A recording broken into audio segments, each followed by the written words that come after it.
Sean ustedes bienvenidos el día de hoy a esta sesión del webinar de bioética de este seminario de educación continua. El día de hoy el tema es deterioro ambiental y sustentabilidad y nos acompaña el biólogo Ángel Omar Ortiz Moreno. Ángel, muchísimas gracias por estar con nosotros. Bienvenido seas tú también aquí a esta tu casa, el CISAB. Les recuerdo que la sesión dura aproximadamente 2 horas. Ya nos dirá Ángel a lo largo de su conferencia si decide responder preguntas o si prefieres, Ángel, hasta el final de la sesión para que se puedan leer a lo mejor de manera continua y acomodar de acuerdo a la temática de cada una de las preguntas. Si me permites también, antes de iniciar, pues voy a leer una breve semblanza tuya. Y bueno, los que están en redes sociales nos pueden hacer sus comentarios a través de la sección de comentarios en la publicación, o los que se encuentran aquí en Zoom en la casilla de preguntas y respuestas de la misma aplicación. Comienzo leyendo tu semblanza, Ángel. Ángel Omar Ortiz Moreno es biólogo graduado de la Universidad Nacional Autónoma de México con especialidad en manejo de recursos naturales y pesquerías. Actualmente es coordinador trinacional del proyecto Selva Maya de UICN. Ha cursado diplomados internacionales en manejo de pesquerías tropicales, manejo integral de zona costera y manejo de áreas naturales protegidas marinas. Su experiencia versa en el desarrollo de proyectos de conservación que tienen como componente principal la participación de los pobladores de las comunidades locales, instituciones de investigación nacional y extranjera, organizaciones de la sociedad civil nacionales e internacionales. Desde 1997 trabajó en el Sistema de Áreas Naturales Protegidas de México, iniciando como guardaparque en el Parque Nacional Isla Contoy. Ha dirigido también diversas áreas naturales protegidas como el Parque Nacional Isla Contoy, Parque Nacional Tulum, el Área de Protección de Vida Marina Bahía de Akumal. De 2011 a 2024 dirigió el conjunto de áreas naturales protegidas que conforman el complejo Siacan, Reserva de Biosfera Siancán, Área de Protección de Flora y Fauna Huamil y la Reserva de Biosfera Arrecifes de Siancán. Este conjunto de áreas contiene 9 ecosistemas que van desde las selvas tropicales hasta los arrecifes de coral. Este sitio está inscrita en el programa MAF, el sitio de Patrimonio Mundial de la UNESCO.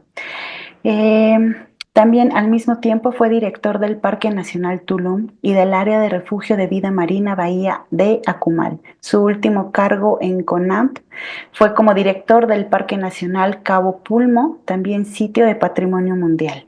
El poder de vincular la conservación ecosistema con el desarrollo social y económico de los diversos grupos de pobladores de las áreas naturales protegidas, como los campesinos mayas que habitan en la zona de selva, los pescadores que habitan la costa, empresarios y cooperativas de servicios turísticos, pobladores locales, organizaciones de la sociedad civil, gobiernos locales, subnacionales y nacionales, representa un reto diario para nuestro ponente, el biólogo Ortiz Moreno. Ángel, nuevamente bienvenido y sin más te doy la palabra para que puedas comenzar con tu presentación. Gracias, buen día.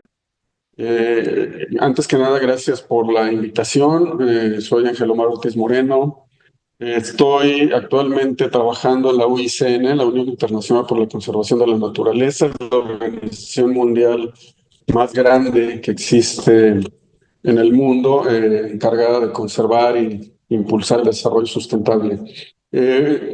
Estoy actualmente basado en Guatemala y tenemos aquí algunos problemas con la electricidad, entonces espero que no de repente me desconecte, pero si me desconecto es precisamente por los apagones constantes.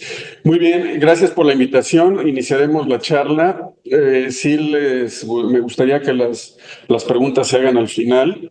El tiempo que tenemos creo que es suficiente para poder tener un número importante de respuestas y de preguntas. Las opiniones que doy aquí es a manera de título personal. no es ninguna posición institucional, es mi experiencia profesional de más de 28 años de trabajar en áreas naturales protegidas. Muy bien, agradezco muy particularmente al doctor Muñoz Torres, que fue el que me invitó a participar. Y bueno, empezamos, ¿no? La presentación se llama Conservación de Biodiversidad en el marco del tercer seminario de educación continua y de bioética. Esta presentación está estructurada de manera que es un viaje a través de los conceptos más generales de biodiversidad hasta lo que es el manejo de áreas naturales protegidas, ¿no? Y el sustento ético, legal y el por qué existen las áreas naturales protegidas. Muy bien. La biodiversidad es un término que podría parecer simple, sin embargo es bastante complejo, ¿no? Se habla de biodiversidad y se habla de diferentes niveles de biodiversidad, que va desde la genética, la que tenemos nosotros en nuestros genes, los individuos, las especies y los ecosistemas, ¿no? Esta biodiversidad es la que forma parte de las especies, de los paisajes, y se va hasta las regiones, ¿no?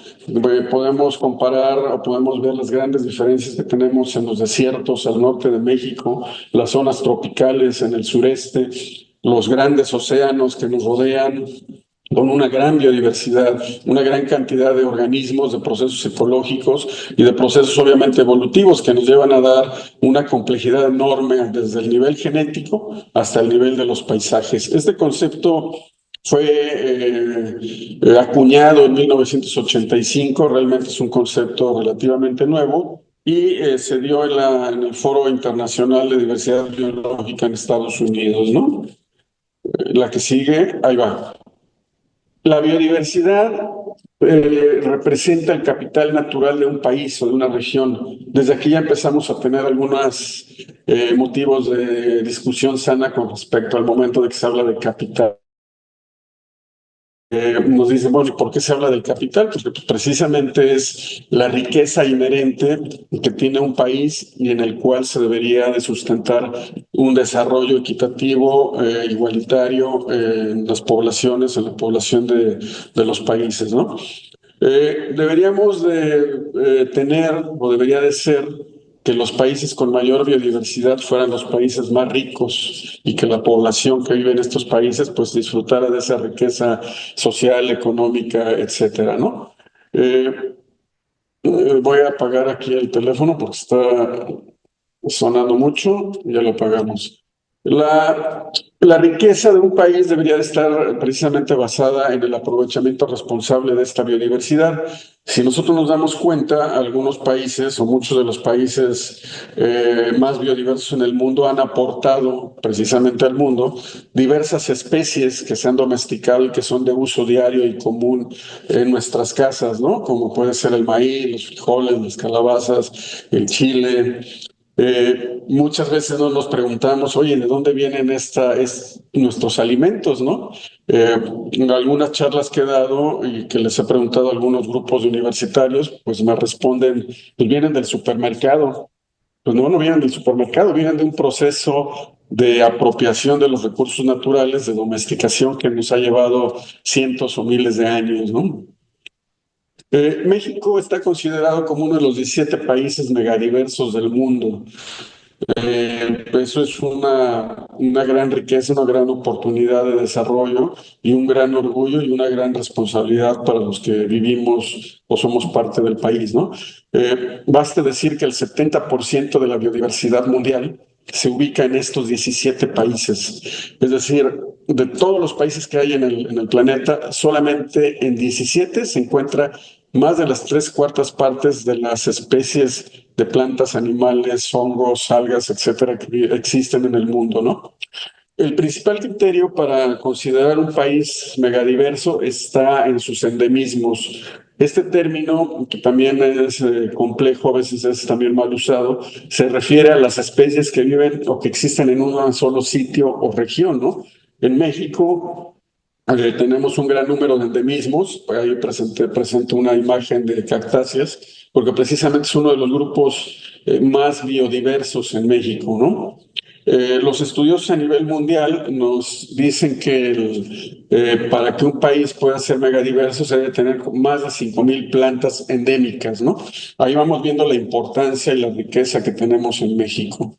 En este mapa podemos ver los 17 países megadiversos y hay una constante que la mayor parte de ellos se ubican precisamente en las zonas tropicales del planeta. No sé si pueden ver el cursor, supongo que sí, que se está moviendo. Vemos aquí la ubicación de México y coincide precisamente con la de los países megadiversos del mundo. En un origen realmente eran 10 países megadiversos. En diversas discusiones a nivel internacional se añadieron estos otros 7, que incluye Estados Unidos. Tendríamos que ver ahí los números de biodiversidad y Alaska al norte, obviamente, ¿no? México ocupa actualmente el quinto lugar en biodiversidad mundial. Vemos aquí algunos números, esta es información de la Conavio, información muy fresca, donde en México existen entre 20,000 y 23,000 especies de plantas. ¿Sí? Tenemos más de 564 especies de mamíferos, entre 1,123 y 1,150 especies de aves, 864 de reptiles y 376 de anfibios. Aquí no estamos contando ni bacterias, ni protozoarios, ni otros grupos que también son importantes y que suman a la biodiversidad de un país. Este listado no es un listado que sea fijo, es decir, conforme los investigadores, los taxónomos van encontrando, van describiendo nuevas especies, pues se va moviendo. En algún momento México ocupó el tercer lugar. En base a la información bibliográfica, actualmente México ocupa el quinto lugar en biodiversidad.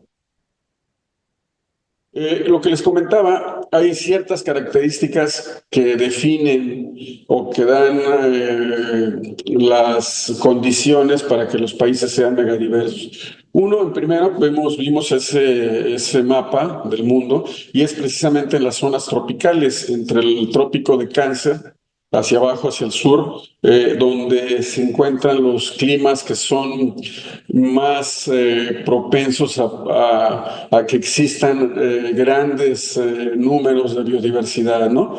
En el caso de México, tenemos que estamos ubicados en el trópico de Cáncer, al norte, en la Baja California Sur.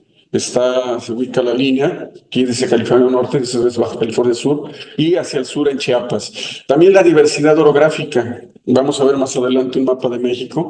Somos un país que es complejamente orográfico, ¿no? Tenemos la Sierra Madre Occidental, la Sierra Madre, el eje neovolcánico, y estas grandes sierras que atraviesan el país, tanto en la zona oriente como en la zona poniente y en la zona central, pues dan una gran cantidad de oportunidades para que se desarrollen ecosistemas únicos, ¿no? En las imágenes vemos parte de la biodiversidad de nuestro planeta, de la zona sur del país. Son imágenes tomadas en Perú. Y pues si vamos a la costa peruana, vemos estas grandes concentraciones de mamíferos marinos. Y si viajamos a la zona del Amazonas, pues encontramos selvas, ¿no? Y es algo similar a lo que sucede en nuestro país, en México. También el aislamiento, el hecho de que haya regiones del planeta que se encuentren aisladas, provoca que existan endemismos y que existan especies que se han adaptado a condiciones muy especiales de los ecosistemas. En las imágenes vemos ecosistemas completamente distintos, pero altamente biodiversos. Son arrecifes de coral en la parte norte, en Belice. Son arrecifes que se encuentran mar adentro, lejos de la costa, a diferencia de los arrecifes de la costa mexicana. Y al sur, bueno, pues el volcán Popocatépetl en México, ¿no? Que también se encuentra en una zona en el eje neovolcánico transversal, donde hay una gran biodiversidad. También el tamaño, ¿no? Aunque esto es debatible, ¿no? Porque hay países con una superficie mucho menor, digamos Belice, Guatemala, pero que son extremadamente biodiversos, Costa Rica, por ejemplo, ¿no? México, como lo decía, no solamente es la posición en la zona tropical del globo terráqueo, sino también la confluencia con ecosistemas o con regiones distintas, ¿no? En el caso de México confluye con la zona neártica y la zona neotropical. Esto da la oportunidad de tener zonas de ecotono, ¿sí? Entre zonas, digamos, frías y cálidas, que nos permite la existencia de un grupo importante de plantas y animales que pues suman a la biodiversidad del país. Algo bien importante, la biodiversidad del país está directamente conjugada con la biodiversidad cultural. ¿Sí? En México tenemos que se hablan más de 66 lenguas indígenas y muchas más variantes de estas lenguas indígenas, ¿no?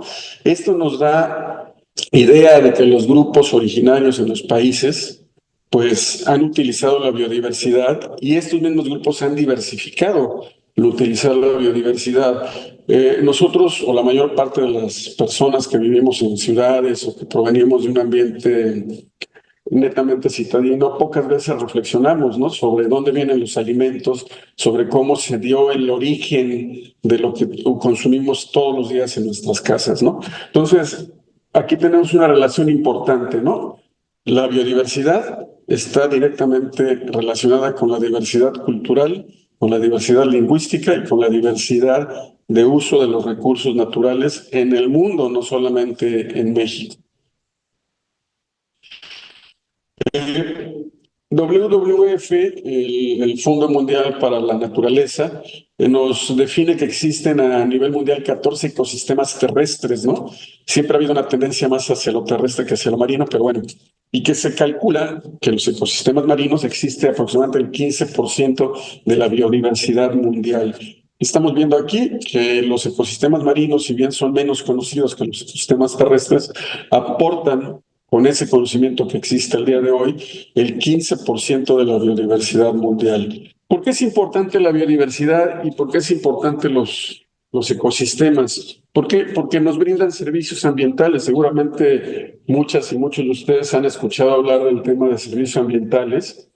Y estos se pueden dividir en cuatro grandes tipos: de soporte, de provisión, de regulación y lo que comentábamos, culturales, ¿no? Aquí vamos ya como que decantando del concepto de biodiversidad al concepto de servicios ambientales que nos proporciona la biodiversidad existente en nuestros ecosistemas. De soporte, un ejemplo muy claro, los servicios ambientales de soporte, la captación y almacenamiento de agua. Aquellas y aquellos que viven en zonas boscosas, como la Ciudad de México, pues tenemos que alrededor de la Ciudad de México se encuentran todavía grandes macizos forestales que son fábricas de agua, es decir, el agua que se consume en la Ciudad de México y en algunas otras ciudades proviene de estos macizos forestales, ¿no? Algunos tal vez un poco alejados, como en la zona de Toluca, y en la zona poniente de la Ciudad de México. Fotosíntesis. Los bosques, las selvas están generando constantemente oxígeno, además de captando dióxido de carbono que emitimos y que desde la revolución industrial venimos emitiendo con mayor intensidad y que es uno de los factores de cambio climático más relevantes en la actualidad, ¿no? Y eso está directamente relacionado con la estabilidad climática, ¿no? Muchas veces no nos preguntamos, ¿no? ¿De dónde proviene el oxígeno que respiramos en esta mezcla de gases que estamos respirando todos los días, ¿no?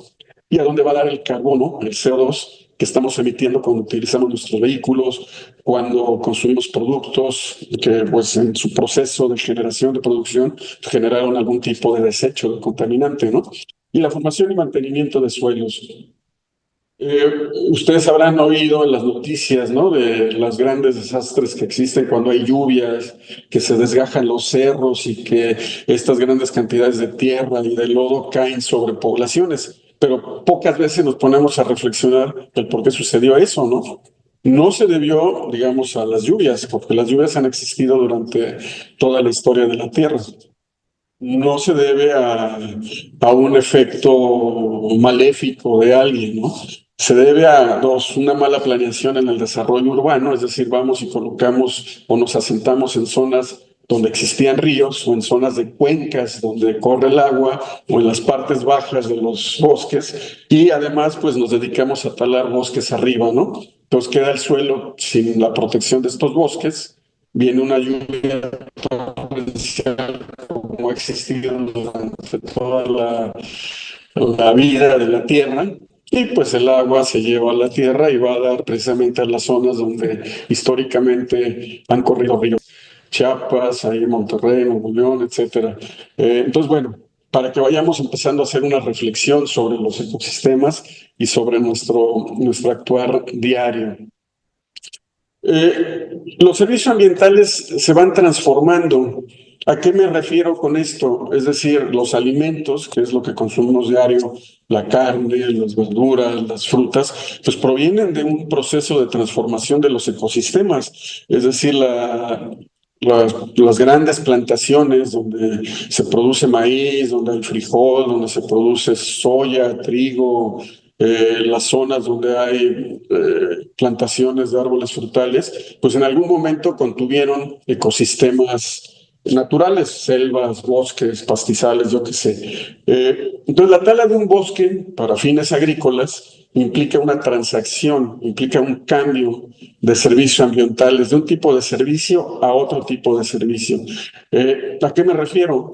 Talamos un bosque, sembramos maíz, frijol, calabaza, no sé, o una plantación de peras, ¿no? Pues es un bosque en zonas templadas. Entonces se gana producción de alimentos, pero se pierde la captura de agua, la captura de dióxido de carbono y la retención de suelos, ¿no?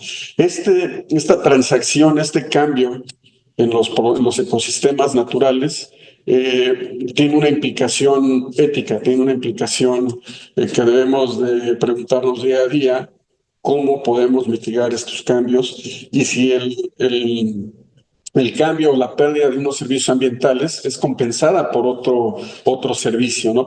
En este caso, la producción de alimentos. En la imagen vemos, es una fotografía de la Reserva de la Biosfera Montes Azules en México. La zona que vemos ahí de pastizales, pues era una selva tropical, ¿sí? Y al fondo vemos lo que son pues, las montañas que conforman Montes Azules, para que vayamos reflexionando sobre el tema.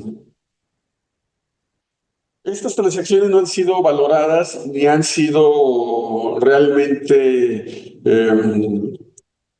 pensadas por la sociedad en general, ¿no? Por los científicos, los conocedores, los que trabajamos en el tema de conservación, sí, pero no por la sociedad en general. Nunca se acostumbra a valorar la pérdida de ciertos servicios ambientales por el beneficio de otros. Esta fotografía también es en la zona de Chiapas, en la zona del Marqués de Comillas, y lo que vemos es un potrero donde existió una selva tropical de las más biodiversas de México. Se taló la selva, se sembró pasto para ganadería. ¿Y qué es lo que hace falta en la fotografía? Pues ni más ni menos que las vacas, ¿no? Es decir, se perdió los servicios ambientales que generaba la selva, se creó un pastizal enorme con un pasto exótico, que viene de otra región del mundo, altamente invasivo, es decir, tiene una capacidad de expansión y de producción enorme, pero pues no hay vacas, ¿no? Entonces perdimos una selva, modificamos un ecosistema y tenemos pues que no se está aprovechando con el fin que se pensó en algún momento. Y esto es una práctica muy común en todo el mundo, ¿no?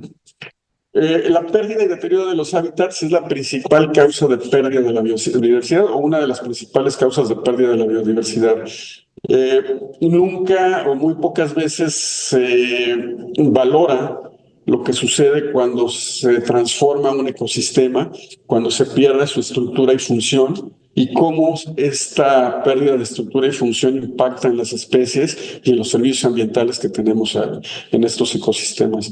Dos fotografías muy interesantes. Vemos ahí otra vez la selva tropical de Chiapas, del sureste de México, donde se taló la selva, se dejaron algunos árboles, pero se perdió precisamente la estructura y función del ecosistema. Quedan algunos árboles, sin embargo, esta complejidad ecosistémica que hay en las selvas, pues se perdió. En la fotografía del lado derecho de su pantalla es un incendio forestal en la zona de la Reserva de la Biosfera Sincán de hace algunos años, donde si bien no se pierde la selva totalmente, hay una modificación profunda en el ecosistema debido pues precisamente al fuego, ¿no? Esta modificación tan profunda pues deriva a lo largo de muchos años en la transformación total y completa del ecosistema, donde hubo una selva.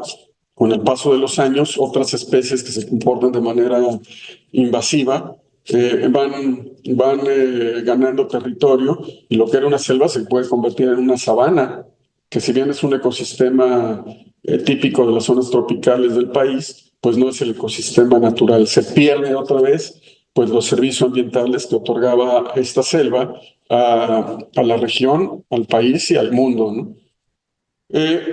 Se calcula, o los estudiosos, también es información que pueden ustedes consultar en la página de Conavio y en diversas publicaciones científicas que existen, se ha perdido en México alrededor del 50% de los ecosistemas naturales. Esto es bien grave, ¿no? El país ha perdido el 50% de sus ecosistemas como existían originalmente, ¿no? Los ecosistemas más afectados son las selvas tropicales, las selvas húmedas y secas, es decir, los ecosistemas más biodiversos que tenemos, pastizales, bosques, bosques nublados, los bosques mesófilos de niebla, que son increíblemente biodiversos y complejos, y los manglares, que a lo largo de toda la costa de México, pues proporciona una gran cantidad de servicios ambientales, como puede ser la retención de suelos, la mitigación del impacto de tormentas tropicales, y son sitios de refugio y de reproducción de diversas especies de peces, de crustáceos, de moluscos, que son importantes desde el punto de vista económico, ¿no? Siempre los ecosistemas más accesibles son los que son más fácilmente modificables. Es decir, donde hay zonas planas, donde hay condiciones para poder desarrollar alguna actividad económica o un asentamiento humano, son los que han sido más impactados, pues precisamente por su fácil acceso. Los remanentes de estos ecosistemas se ubican en zonas poco accesibles, en montañas muy abruptas o en sitios muy alejados donde todavía no hay carreteras ni caminos, y esto es bien importante. Las carreteras y caminos, si bien son importantes para el desarrollo del país, de las poblaciones, también se convierten en un factor importante de introducción de centros de población, el famoso efecto de columna vertebral de pescado, que se ve siempre que se abre una carretera, empieza a haber caminos adyacentes, algunos legales, otros ilegales, que pues, van provocando el cambio en la cobertura forestal de nuestro país. Otras causas de pérdida de la biodiversidad, no menos importantes, aquí las enumero, son algunas, no todas, la introducción de especies exóticas. Seguramente ustedes habrán oído hablar del pez león. Aquí vemos una imagen del pez león. Esta es una especie nativa del Indo-Pacífico que por alguna situación que podríamos aquí platicar y llevarnos las 2 horas, llegó al Caribe mexicano y es un depredador. Entonces empezó a comer todas las especies, crías, adultos o adultos de peces, ¿no? Debido a su gran capacidad de adaptación, se convirtió en un depredador tope, ¿no? Y bueno, empezó a generar problemas tanto a nivel de biodiversidad como a nivel pesquero, ¿no? La sobreexplotación, el hecho de que vemos grandes extensiones de bosques, hay mucho, no importa, tálalo, no importa, hay mucho, mira, velo, hay tanto que nos alcanza para todos, y entonces se dan estos procesos de deforestación terribles. Ustedes recordarán, o si no, digo, algunos de ustedes han de ser muy jóvenes, que hace como 40, 50 años, poquito más, tal vez un poquito más, había una comisión de tala de selvas en México, ¿sí? O sea, había una comisión nacional precisamente para talar las selvas de México, esto sería en el sureste, y para poder crear muchos asentamientos humanos que en la actualidad existen en la zona sureste de México. En Campeche es un buen ejemplo. La sobreexplotación, siempre hablamos de que hay muchos bosques, hay grandes extensiones de selvas, de bosques templados, hay muchos árboles. Entonces, pues si cortamos uno no pasa nada, si cortamos 1000 tampoco, pero si le vamos sumando de granito en granito de arena, se forma una montaña, y es uno de los principales problemas de causa de pérdida de la biodiversidad. Contaminación. la mala gestión de los recursos, de los residuos, tanto sólidos como líquidos en el país y en el mundo, pues provocan la contaminación en los ecosistemas y la pérdida de su estructura y función. Ahora, el cambio climático también causado por nosotros, desde la revolución industrial, la emisión de gases de efecto invernadero ha ido en aumento de manera exponencial. Y esto es algo que se dieron cuenta desde principios del siglo pasado. Sin embargo, nadie o muy pocos consideraron la importancia que provocan los gases de efecto invernadero en nuestro planeta, ¿no?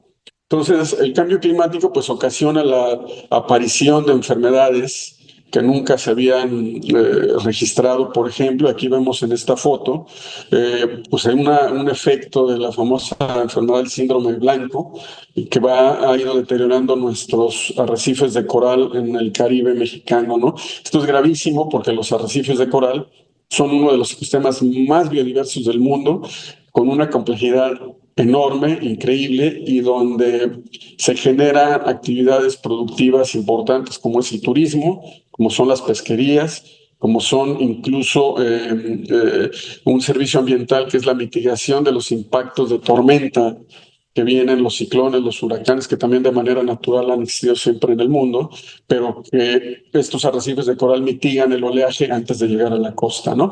Y bueno, actividades humanas como este encallamiento que vemos ahí en la foto central, que pues es una actividad humana que, si bien este barco es muy pequeño, los grandes encallamientos o los grandes hundimientos de barcos petroleros pues causan una contaminación grave en nuestros ecosistemas marinos.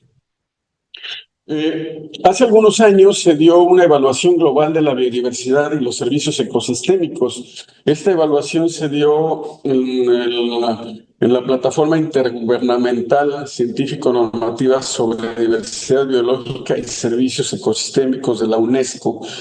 Este es un reporte técnico muy interesante, lo pueden consultar ustedes en internet para tener mayor conocimiento del tema, y entre otras cosas reporta el número de especies en peligro de extinción y el nivel de degradación de los ecosistemas marinos, ¿no? Aquí vemos una fotografía bien interesante, es la costa del estado de Quintana Roo, donde vemos cómo se construyó un camino, una carretera, en medio de un gran humedal de manglares, cortando el flujo de agua superficial y subsuperficial, y la construcción de un fraccionamiento, un desarrollo urbano muy cercano a la zona de humedales, en la zona de selva, y pues el efecto que van teniendo estas actividades humanas en los ecosistemas, que es también para la reflexión y para las siguientes láminas que iremos viendo. Esta evaluación global de la biodiversidad y de los servicios ecosistémicos arroja datos relevantes. Se han perdido o están en peligro de perderse más de 1 millón de especies a nivel mundial, ¿no? 3/4 partes de la superficie terrestres y de los océanos están afectadas por nuestras actividades. La mayor parte de las grandes ciudades en el mundo están ubicadas en la costa, ¿no? Como toda ciudad y como todo ser vivo, se producen desechos, y esos desechos, cuando no son bien gestionados, pues van a dar directamente a nuestros mares, ¿no? Un ejemplo, aquí vemos también un desarrollo turístico en la costa de Quintana Roo, vemos la transformación profunda de la selva y cómo esa conectividad esa conectividad de los ecosistemas se va cambiando, se va deteriorando. Existen 4 causas directas, según esta evaluación global de la biodiversidad, que están cambiando tanto los servicios ecosistémicos que nos otorgan los ecosistemas como la biodiversidad presente en ellos, ¿no? Uno es la transformación y deterioro del mar, la sobreexplotación, como lo habíamos dicho, el cambio climático, la contaminación y la introducción de especies exóticas. Vemos cómo son exactamente los mismos 5 causas directas de pérdida de biodiversidad que se señalan en esta evaluación global y que se mencionan en otros documentos, es decir, no hay una discrepancia. Y la mayor parte de estas actividades o de estas causas directas son ocasionadas, o todas más bien son ocasionadas por la actividad humana, por nosotros. ¿Sí?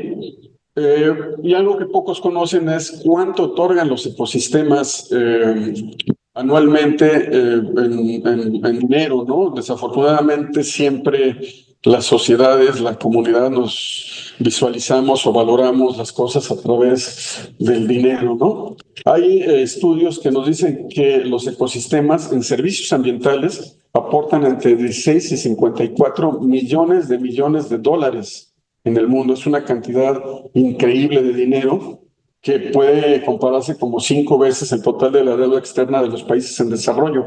Imagínense la importancia que tienen los ecosistemas. Muchas veces cuando hablamos de conservación nos dicen es cuidar las plantitas, los animalitos y los arbolitos, ¿no? Es cuidar los servicios ecosistémicos de los cuales nos beneficiamos como sociedad, como especie. Uno de los factores más importantes de cambio en los servicios ecosistémicos y en la estructura de los ecosistemas, perdón, de los ecosistemas y la biodiversidad es la producción agrícola.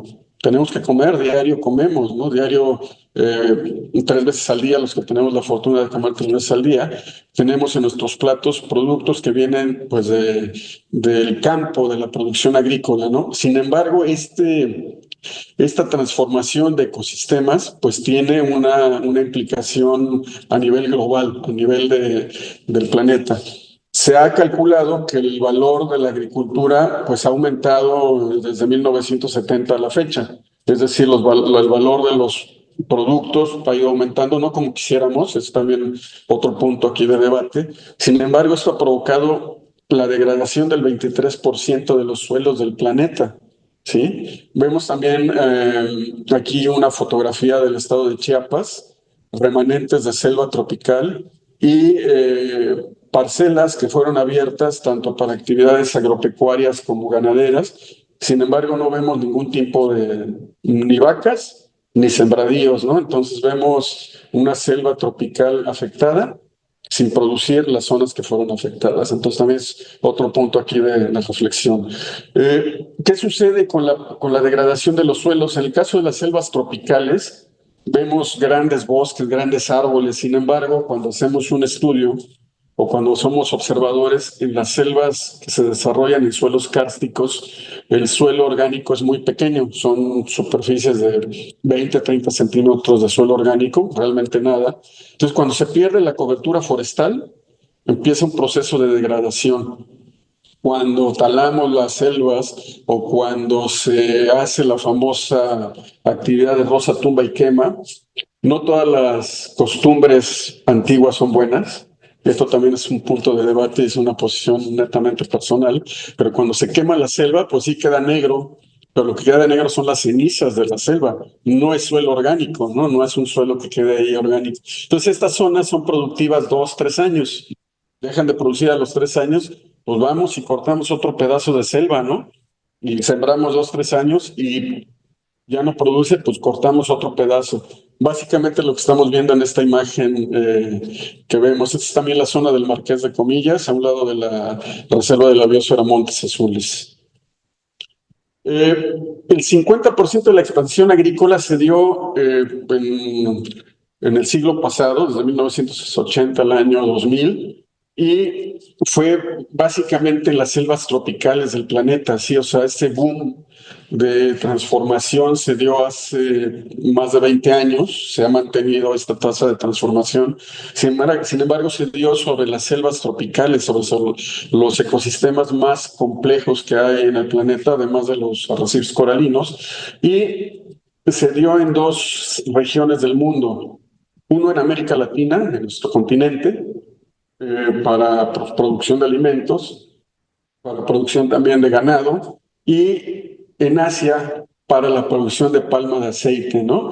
Ustedes predian, ¿y la palma de aceite? Pues que, bueno, pues la palma de aceite y el aceite que proviene de estas plantas, de estos coquitos que da esa planta, se utiliza en un sinnúmero de productos que consumimos diario, en productos cosméticos, para hombres, para mujeres, en alimentos chatarra, en prácticamente un 60-70% de los productos que consumimos día a día. Entonces, la conservación y nuestra conservación como raza humana, como especie, perdón, tenemos que reflexionar desde nuestro consumo diario, qué estamos consumiendo y cómo lo estamos consumiendo. La imagen que vemos es de aquí, de donde estoy actualmente trabajando, en Guatemala, en la zona sur del Petén.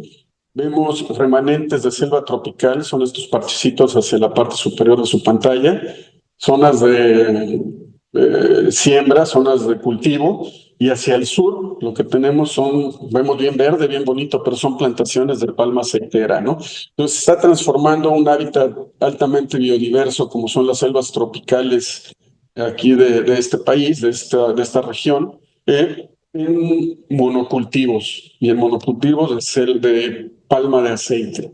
¿Sí? Entonces, estas dos actividades fueron los principales impulsores de los cambios de ecosistemas tropicales a nivel mundial y tiene una implicación bien, bien importante, ¿no? El cambio climático está provocando también que se pierdan razas y variedades de especies animales y vegetales que fueron domesticadas. Voy a poner un ejemplo muy burdo. Los perros, cuando los perros de raza, su pool genético es muy corto, ¿no? Muy pequeño. Entonces son muy susceptibles a enfermedades, a diferencia de un perro que es mestizo, que viene con un pool genético muy amplio. Lo mismo sucede con los jitomates, las variedades de frutas que han sido seleccionadas y su pool genético está, digamos, de alguna manera restringido a ciertas características que son de interés humano. Cuando cambian las condiciones, estos organismos no tienen la plasticidad genética que tienen los organismos que viven en cierta zona, pues, de manera natural, ¿no? Entonces, aquí ya tenemos un problema que nos pega directamente. Hay un grave riesgo para la seguridad alimentaria cuando empezamos a ver que debido al cambio climático tenemos plagas que atacan los sembradíos, vamos a decir, de chile, de jitomate, de maíz, de cualquier variedad de planta que usamos diariamente, y que debido a esta poca plasticidad genética, lo estoy diciendo en términos muy coloquiales, porque los términos son realmente más complejos, pues no tienen esa fortaleza para sobrevivir a estas plagas, independientemente de que existan pesticidas, herbicidas y toda una tecnología muy desarrollada para mitigar estas plagas y estas amenazas, entre comillas, ¿no? El cambio climático, pues provoca que haya una menor posibilidad de defensa de las especies de importancia comercial para hacer frente a estos efectos, ¿no? Entonces, si vemos aquí ya el cambio climático nos está pegando a la producción de nuestros alimentos, ¿no? De nuestra capacidad de producir y alimentar a las poblaciones de nuestros países. Eh, También tenemos otro efecto que viene previsto en esta evaluación global, que es en los últimos 50 años se ha duplicado la cantidad de personas que vivimos en el mundo, nos seguimos reproduciendo, ¿no? Entonces esto pues tiene implicaciones tanto en territorio, es decir, necesitamos más espacios para vivir, casas, necesitamos construir más casas para poder vivir, necesitamos más agua, extraer más agua del manto freático, pero también generamos más desechos, ¿no? Necesitamos también más áreas de cultivo, generar tecnología para tener una producción de alimentos más rápida, más eficiente. Y muchos dirán, bueno, pues tenemos entonces una economía global que ha ido aumentando. Pues sí, ha ido aumentando la economía global y el valor del comercio internacional de una manera brutal en los últimos 10 años, pero tenemos también el reto de que estamos extrayendo más materiales y más recursos de la naturaleza, ¿no? En esta evaluación global de la biodiversidad y los servicios ecosistémicos, tenemos que se están extrayendo aproximadamente 60.000 millones de toneladas de materiales de la naturaleza por año. Es decir, estamos exprimiendo nuestro planeta a una velocidad y a una tasa increíblemente rápida, mucho más de la que podríamos o la que vamos a poder restaurar en corto plazo, ¿no? La cantidad de desechos plásticos que existen en el mundo, en los mares del mundo, ha aumentado 10 veces desde 1980. Hay una evaluación de que se arrojan al mar, yo tengo aquí mis dudas, yo creo que los valores son mayores, 3.000 toneladas de materiales tóxicos, sustancias tóxicas al mar anualmente. 300 toneladas a mí me parece poco, de metales pesados yo creo que se arroja mucho más. Existen al menos 400 zonas muertas en los océanos donde no hay vida y no hay vida por la contaminación que existe, ¿no? Esto es una superficie similar a lo que ocupa Gran Bretaña, es un país completo donde no hay vida en el mar. En la foto vemos la biodiversidad que tenemos en el Caribe mexicano. No sé cuántos de ustedes sean biólogos, biólogas o del tema ambiental, pero aquí vemos corales, vemos algas y vemos una gran cantidad de esponjas, de organismos en un espacio muy pequeño. Los corales han sido afectados enormemente por el cambio climático y por las actividades humanas.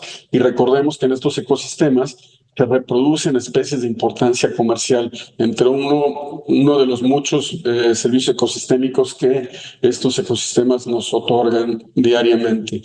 Eh, Consumimos más, ¿sí? Uno de los resultados de esta evaluación es que la población del mundo, la población que tiene dinero para consumir, consume más.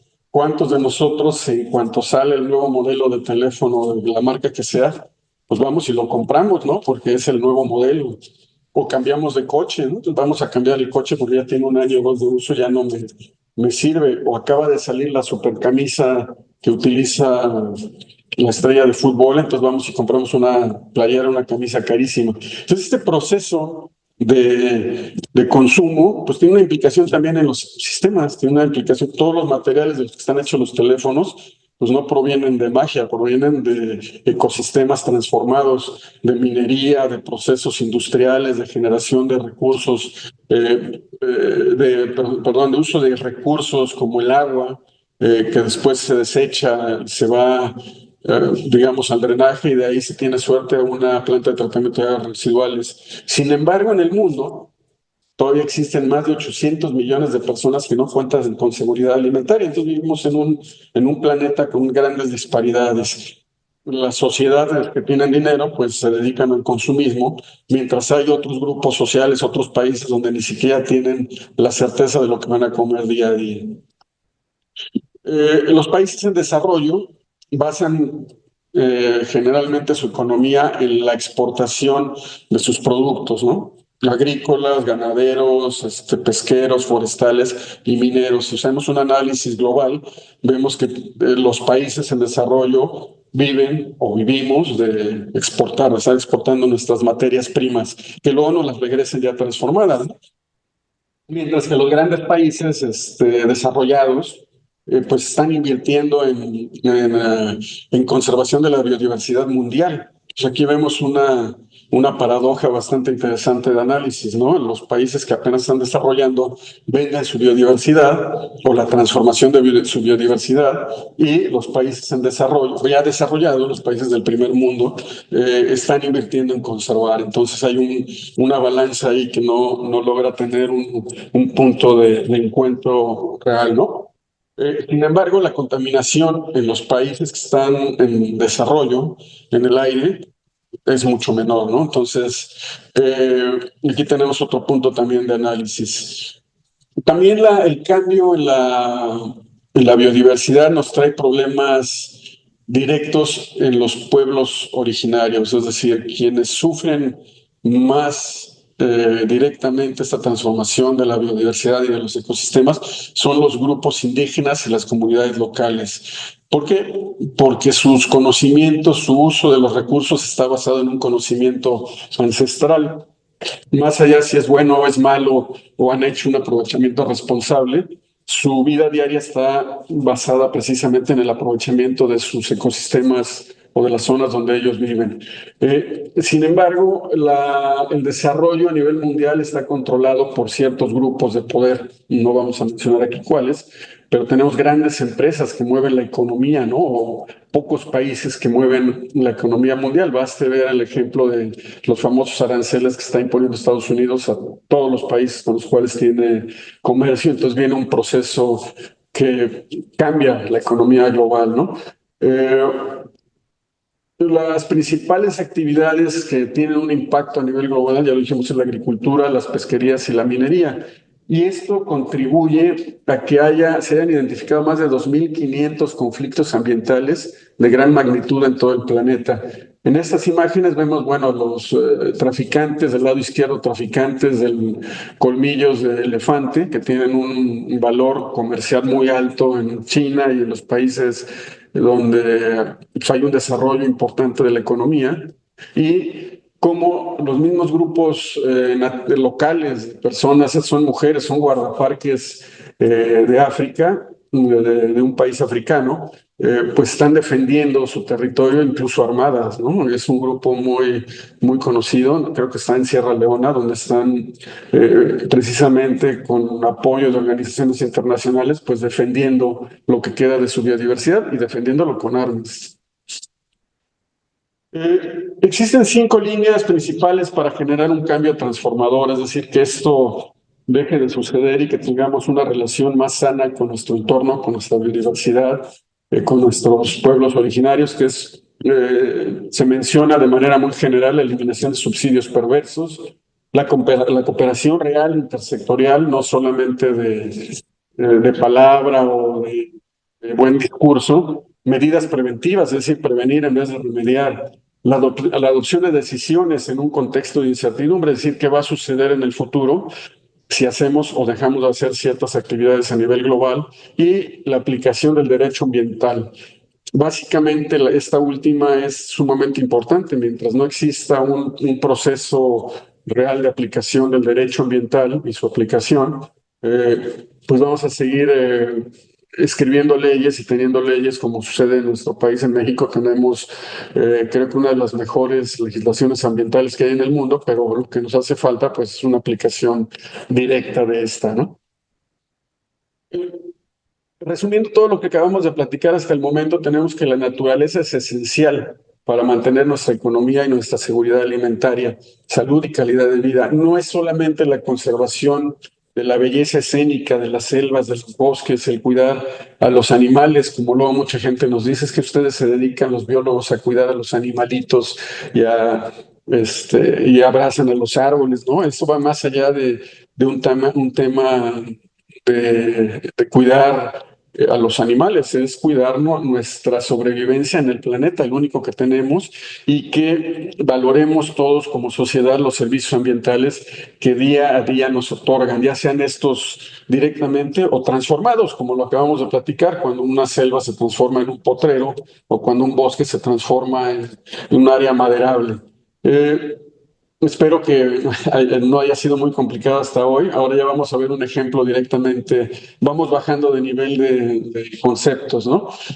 En esta imagen, que me gusta a mí mucho, siempre la utilizo en todas mis charlas, es la República Mexicana, ¿no? Tenemos nuestro país y lo que vemos aquí es una gran complejidad orográfica, ¿sí? Vemos, como les platicaba al inicio de nuestra charla, las grandes planicies costeras en el Golfo de México, zonas relativamente planas donde encontramos gran cantidad de selvas y humedales. Vemos las grandes sierras, la Sierra Madre Oriental y la Sierra Madre Occidental, el eje neovolcánico transversal, los grandes desiertos al norte de la República, y esto nos hace ser un país tremendamente biodiverso. Si lo viéramos a nivel mundial, veríamos que nuestro país se ubica en la zona de los grandes desiertos, ¿sí? Pero ¿por qué creen que no somos más desiertos? Es decir, tenemos grandes zonas desérticas con una enorme biodiversidad, zonas muy ricas en biodiversidad, pero tenemos selvas tropicales, tenemos montañas con bosques nubosos, con bosques de pino encino, zonas donde hay nieve permanente, ¿no? Bueno, ya cada vez menos con el cambio climático. Pero esto se debe a nuestra ubicación geográfica, y es que estamos en una zona de impacto de huracanes y tormentas. Ustedes recordarán o verán siempre en las noticias, terrible tormenta, terrible huracán, pero si no hubiera estas lluvias que nos visitan año con año, viviríamos en un desierto completamente, ¿no? Y sin esta gran biodiversidad, además, ¿no? Más bien tendríamos que hacer una reflexión de dónde estamos viviendo y si estamos ubicando nuestras ciudades y nuestros poblados en sitios donde no deberíamos de estar, ¿no? Pero bueno, esta riqueza orográfica se ve reflejada, como ya lo platicamos, en una riqueza de ecosistemas, en una biodiversidad tremenda que nos ubica en un lugar mundial privilegiado, ¿no? La biodiversidad de México es reconocida a nivel mundial Sin embargo, esta biodiversidad ha tenido una fuerte detrimento que está además paralelo con el crecimiento económico del país. Es decir, tenemos una riqueza biológica enorme. Sin embargo, gran parte de nuestro desarrollo económico, de ser un país realmente rico a nivel mundial, pues ha estado basado en un proceso no equitativo de conservación y no equitativo socialmente, que eso es bien importante considerarlo. La pérdida de la biodiversidad se da pues de manera directa, la sobreexplotación ya lo platicamos, e indirecta como la alteración del hábitat. Vemos aquí unas imágenes, este es un campamento de cazadores ilegales en la zona de selva, que podrían decir, pues un cazador tal vez no haga mucho efecto, pero sí, porque desafortunadamente muchos de los cazadores ilegales utilizan el fuego para transformar el hábitat y poder cazar de una manera más fácil a sus piezas. Entonces también sería todo el motivo de una charla, la complejidad de los procesos ilegales en los ecosistemas que se dan en México. Y otra vez esta foto, ¿no? De la transformación del hábitat de la zona sur de Chiapas, donde si bien existe o pudo haber existido en algún momento el aprovechamiento del agrícola o ganadero, pues se abandonan y el hábitat queda alterado, ¿no? Queda abandonado y con la pérdida de sus servicios ambientales. Trade-offs. Este es un concepto nuevo, tiene que ver precisamente con lo que les platicaba al inicio de la plática, ¿no? El intercambio, esto de qué sucede cuando modificamos un ecosistema y tenemos ahora una actividad distinta en el ecosistema. Muchos de los desarrolladores, incluso funcionarios públicos, de los diferentes niveles de gobierno, empresarios, dicen, tienes una selva que no te produce nada, que es una fábrica de moscos, o tienes un manglar que huele feo y que pues hay que desarrollarlo porque está ahí inútil, no sirve, ¿no? Entonces aquí eso se demuestra una gran ignorancia, ¿no? En los servicios ambientales que otorgan estos ecosistemas. No toda la producción y todo el beneficio se da construyendo edificios o generando fuentes de empleo. Uno de los argumentos que dan muchas personas o muchas empresas que se dedican a la hotelería, pues es que yo doy muchos empleos, ¿no? Construyo aquí mi hotel y vamos a tener miles y millones de empleos, ¿no? Sí, ¿a cambio de qué, no? Muchas de estas empresas son pues de una estancia fugaz en los países en desarrollo, ¿no? Vemos aquí otra vez una imagen bien interesante, es la zona sureste de México, en Chiapas, en las zonas montañosas, donde vemos todavía bosques, selvas bien conservadas en las partes altas y lo que les platicaba, las zonas que por lo regular son afectadas, son las zonas de fácil acceso, ¿no? Vemos aquí una modificación importante en el ecosistema, otra vez potreros sin vacas, ¿no? No vemos aquí ninguna sola vaca, pero sí vemos una modificación importante en la cobertura forestal de selvas, donde se da un cambio pues importante en la zona de captación de lluvia, generación de oxígeno, captura de CO2. ¿A cambio de qué? Entonces, de eso se trata este concepto, trade-offs. ¿Qué estoy cambiando y qué estoy obteniendo? Y si realmente este cambio me está generando un beneficio social, ambiental, económico a la sociedad y a la región.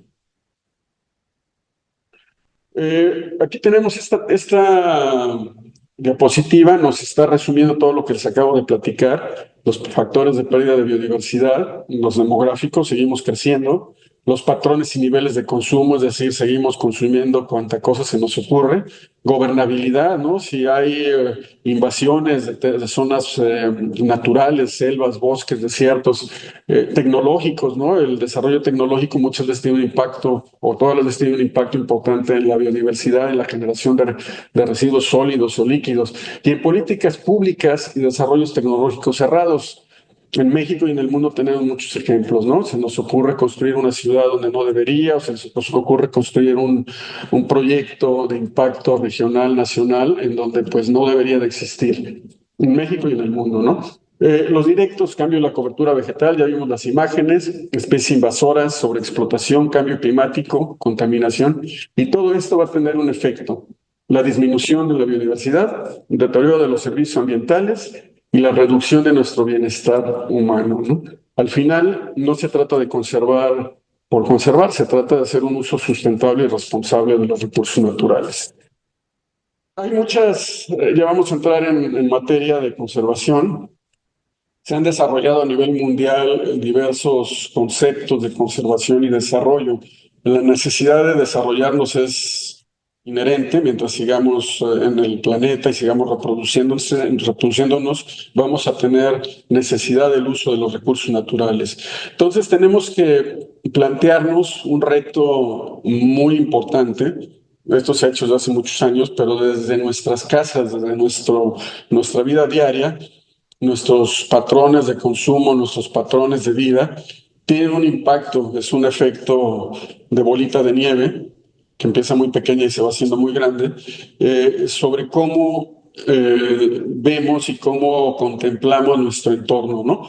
A nivel mundial, la conservación está basada en dos pilares. Debe ser científicamente defendible, tiene que tener una base científica muy sólida y socialmente flexible. Ningún modelo de conservación que no tenga estos dos pilares va a ser exitoso, ¿no? Es decir, si no tiene una base sólida científica, fundamentada en el conocimiento, en la ciencia, y si no ha sido consensuada con la sociedad donde se pretende implementar, pues simplemente consensuada, platicada, discutida, acordada, simplemente no va a tener un efecto positivo, ¿no? En México y en el mundo se ha demostrado que las áreas naturales protegidas, aquí está el concepto, áreas naturales protegidas. Hay áreas naturales protegidas. Son la principal herramienta o la principal estrategia para conservar la biodiversidad. En México y en el mundo tenemos diversos ejemplos de áreas naturales protegidas muy exitosas, donde el desarrollo de las comunidades, el desarrollo económico y social de las comunidades va de la mano, aunque a mí no me gusta mucho ese concepto de la mano, va de acuerdo con la conservación de los ecosistemas. Las áreas naturales protegidas están enmarcadas, entre otras instancias, en el Convenio sobre Diversidad Biológica. El Convenio de la Biodiversidad Biológica, o CDB, es un tratado internacional jurídicamente vinculante que tiene tres objetivos. Los tres objetivos son la conservación de la biodiversidad, la utilización sostenible de sus componentes y la participación justa y equitativa en los beneficios que derivan en la utilización de los recursos genéticos. Aquí sí vemos ya todos los conceptos que platicamos atrás empiezan a encajarse en un proceso de uso responsable de los recursos naturales, y esto se llama conservación, ¿no? En 2010, si bien ya tiene sus añitos, las partes adoptan el Plan Estratégico para la Biodiversidad, que ya debió que finalizar en 2011-2020. Esto en el marco de las famosas metas de Aichi, que seguramente ustedes han oído platicar y que también sería motivo de una otra charla, ¿no? Y en el año 2022 en el marco mundial de biodiversidad en Kunming, Montreal. Entonces, tenemos que el convenio sobre biodiversidad biológica nos dice que para el año 2050 deberíamos de tener un mundo en el que se viva. Uy, parece que nos fuimos de internet. ¿Me siguen escuchando? Sí, se te escucha bien. Nosotros sí. Perfecto, sí, aquí tuvimos un bajón de electricidad, perdón.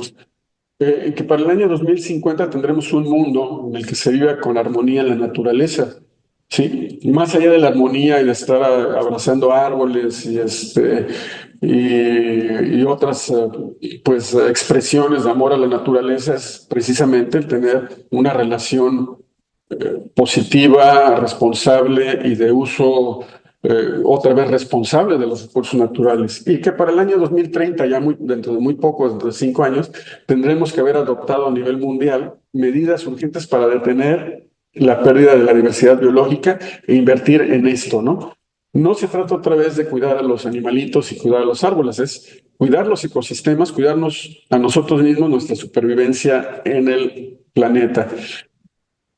Las áreas naturales, aquí vamos recortando, le quitamos protegidas, son áreas naturales, son ecosistemas poco perturbados. Aquí ya estamos entrando en un proceso más técnico.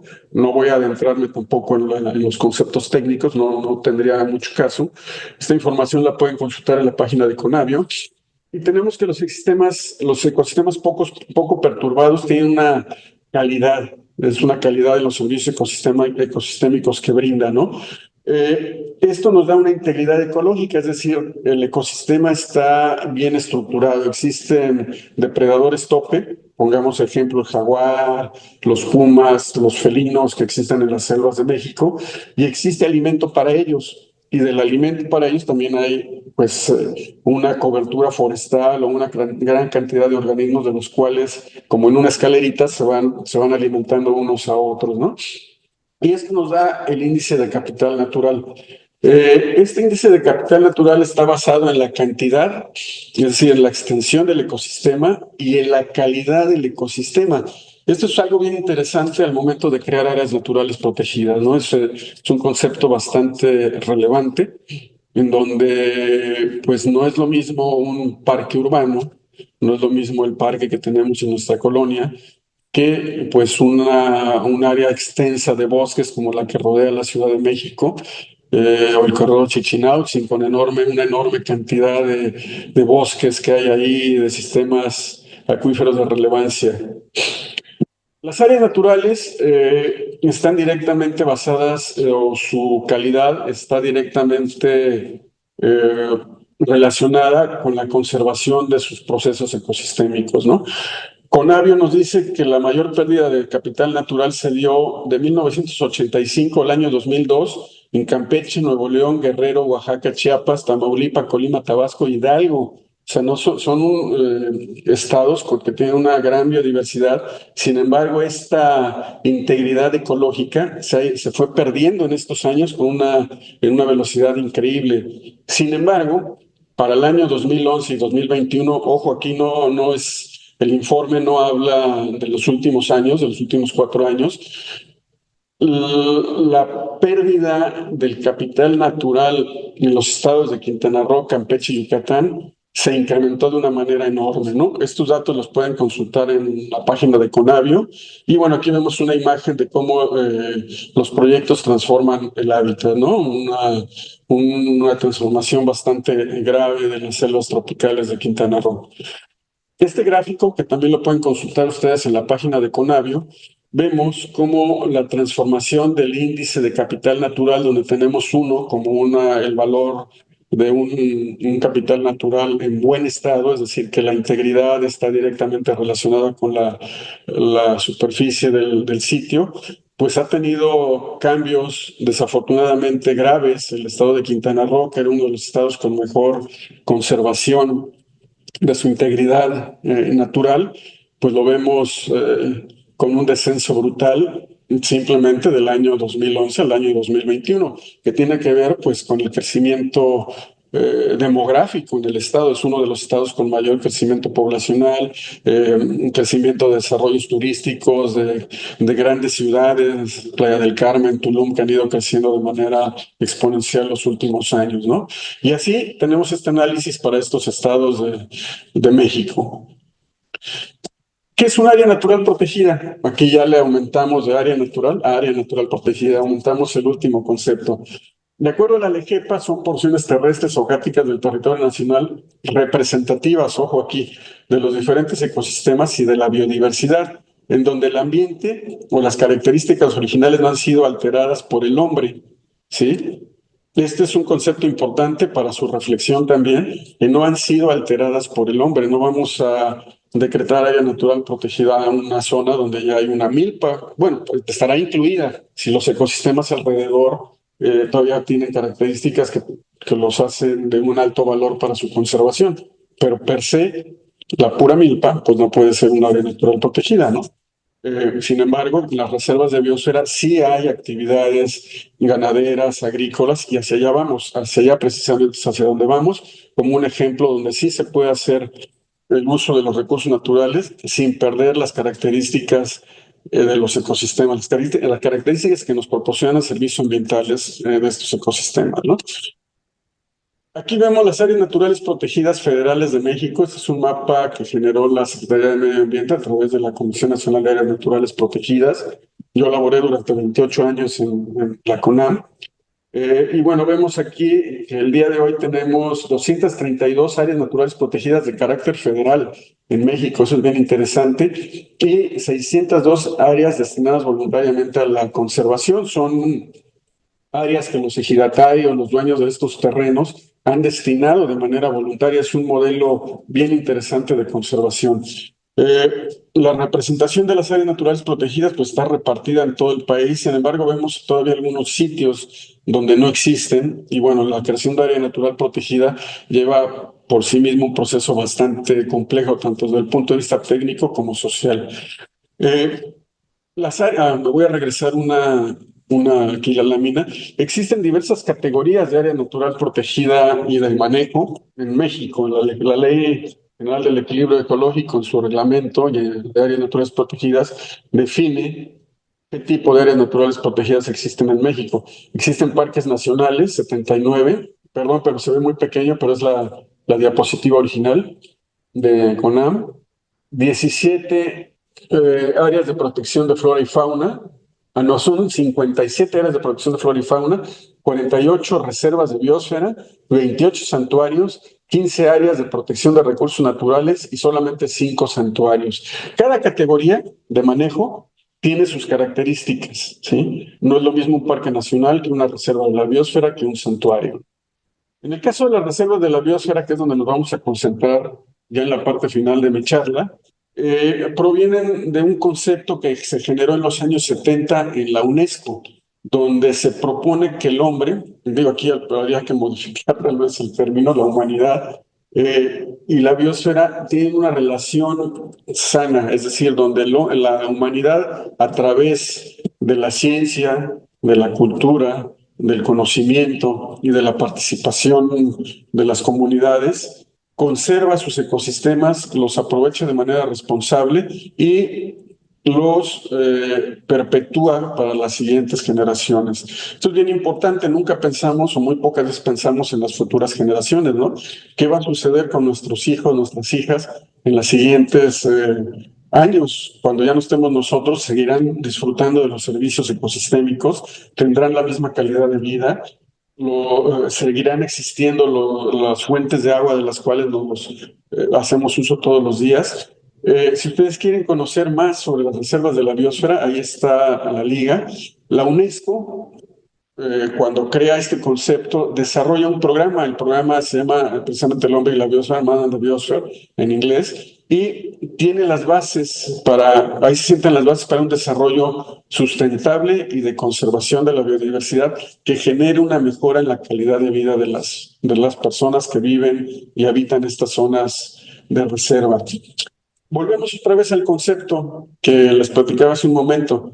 Las reservas de la biosfera, el concepto se basa precisamente en el conocimiento, es decir, que tenga una base sólida científica y que cuente con la participación directa, informada, constante de las comunidades que vivan dentro de estas áreas, de estas categorías de manejo, de estas reservas de la biosfera, ¿no?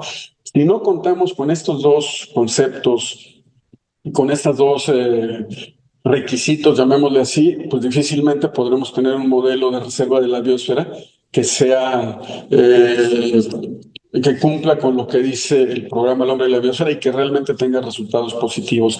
Aquí vemos algunas imágenes de la reserva de la biosfera Siancán, donde tenemos un grupo de investigadores y funcionarios públicos generando información para el manejo. Tenemos pescadores que son reconocidos a nivel mundial por tener una pesca responsable de langosta, y tenemos grupos de mujeres que realizan actividades de ecoturismo dentro del área natural protegida, ¿no?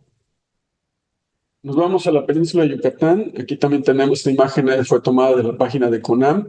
Y trataré brevemente mi experiencia de más de 20 años de trabajar en la Reserva de la Biosfera Siancán. Seré muy breve, realmente el trabajo ahí ha sido muy extenso, con la participación de diversos sectores de la sociedad civil, de las personas que pueblan tanto dentro como alrededor del área natural protegida, y de un apoyo gubernamental y de organizaciones nacionales e internacionales. Entonces, bueno, Siancán se ubica en la parte central de la península de Yucatán, en la costa este de la península de Yucatán, en el estado de Quintana Roo, muy cerca de Cancún, a 2 horas y media de Cancún, muy cerca de Tulum, a 15 minutos de Tulum, y hacia el sur, pues está la capital, Chetumal, y el desarrollo turístico Costa Maya. Yo siempre he dicho que Siancán se encuentra entre los dos polos de mayor desarrollo turístico del país y posiblemente de Latinoamérica. Esta reserva de la biosfera es de carácter federal, la Secretaría de Medio Ambiente a través de la Comisión de Áreas Naturales Protegidas, su encargada de conservarla, son 652,000 hectáreas, 9 ecosistemas, ¿no? Y más de 4,089 especies, una de las reservas de biosfera más biodiversas de México y de Latinoamérica y del mundo. Está conformada por 3 áreas protegidas, que es la Reserva de la Biosfera Siancán, el Área de Protección de Flora y Fauna Guaymira al sur y la Reserva de la Biosfera Arrecifes de Siancán. Aquí vemos algunos datos, no me voy a detener aquí, vemos algunos datos de superficie, donde tenemos superficie marina y superficie terrestre. Una gran superficie marina, casi 200,000 hectáreas, y casi 465,000 hectáreas terrestres. Es un sitio de patrimonio mundial, fue inscrito en 1987 como sitio de patrimonio mundial, forma parte del programa El Hombre y la Biosfera, y se designa en el año 2003 como un humedal de importancia internacional. ¿Cuáles son los valores universales que dieron la inscripción de Siancán como sitio de patrimonio mundial? Bueno, volvemos otra vez a los conceptos originales de la charla. Contiene fenómenos naturales superlativos o áreas de excepcional belleza, ¿no? En Siancán tenemos sitios muy, muy bonitos. Bueno, el día que vayan por allá los conocerán. Y contiene hábitats naturales en buen estado de conservación, grandes extensiones de arrecife de coral, de selvas, de sabanas, de manglares, donde viven, habitan especies que son de importancia nacional y mundial y que desde el punto de vista científico son importantes para su conservación. Aquí hay algunas imágenes de los diferentes ecosistemas que hay en la reserva de la biosfera, selvas, grandes humedales, con palmachit, con taciste. Aquí vemos canales. Este es un canal hecho por los antiguos mayas, debe de tener más de 600, 700 años de existencia, posiblemente más. Y zonas únicas, zonas de selva en medio de grandes humedales de manglar. Pobladores, pues tenemos una diversidad, lo que platicábamos también interesante, ¿no? Desde grupos comunitarios de mujeres que viven dentro del área natural protegida, que realizan actividades de ecoturismo, grupos de ejidatarios que participan en actividades de restauración, pescadores que trabajan día a día de manera responsable, siendo ejemplo nacional e internacional. Grupos de ejidatarios, los de amarillos son ejidatarios que se dedican a la prevención y contención de incendios forestales.